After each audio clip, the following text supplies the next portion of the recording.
The first scream came from the sky.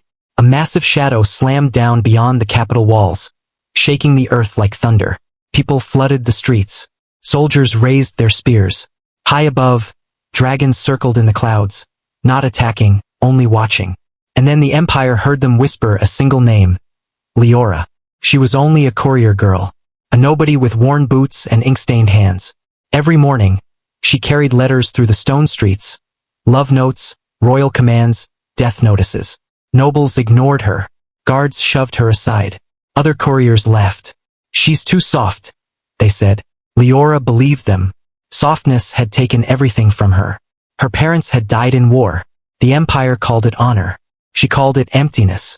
Now she lived above the post house, surviving quietly, delivering other people's lives while having none of her own.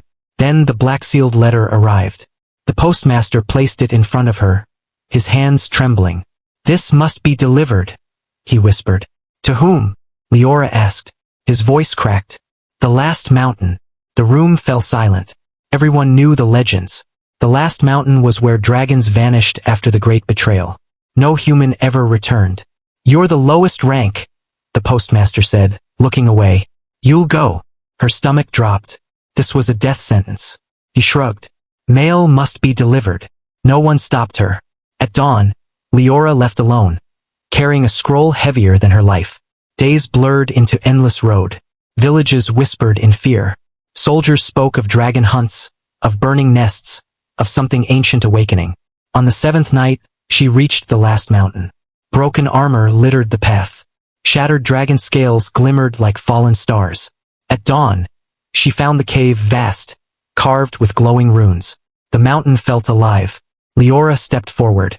"Hello." Stone trembled as a deep breath echoed. Two golden eyes opened in the darkness.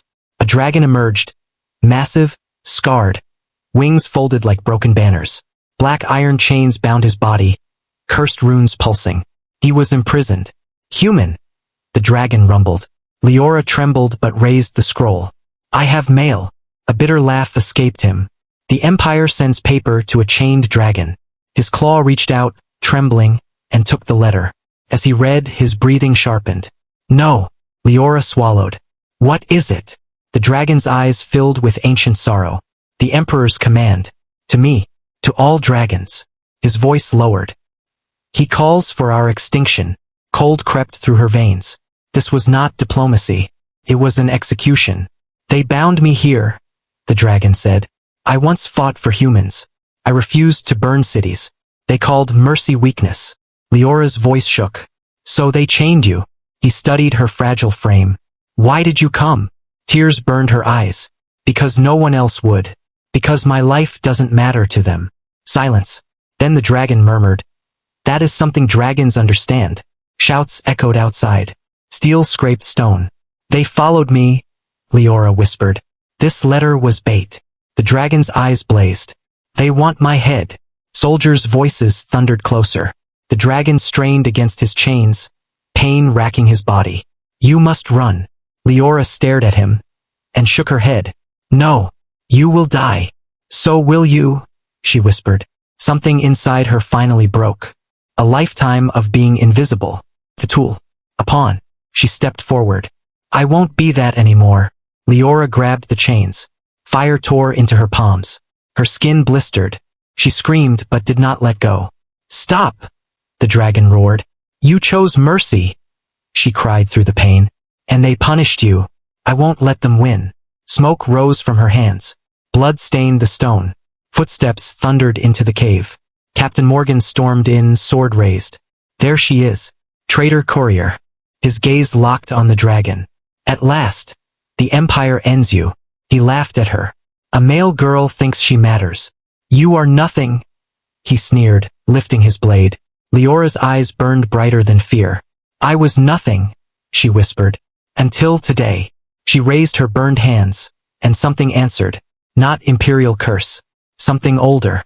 Dragon magic. The chains shattered. Light erupted like dawn breaking endless night. The dragon surged free, roaring as his wings unfurled. Outside, the sky filled with shadows. Dragons, dozens, then hundreds, drawn by the broken curse. Soldiers fled in terror. The Empire's cruelty collapsed. Leora fell to the ground, breath shallow. The freed dragon lowered his massive head beside her. Human, why? She smiled weakly. Because someone had to deliver mercy. Warm scales surrounded her, not as chains, but as protection. Across the Empire, dragons spoke her name like legend. Not because she was powerful, not because she was royal, but because a forgotten courier chose compassion over fear, and reminded the world of a truth even kings forget. Sometimes, the smallest message carries the greatest destiny. Please follow my channel for more videos. One click from you can change my life.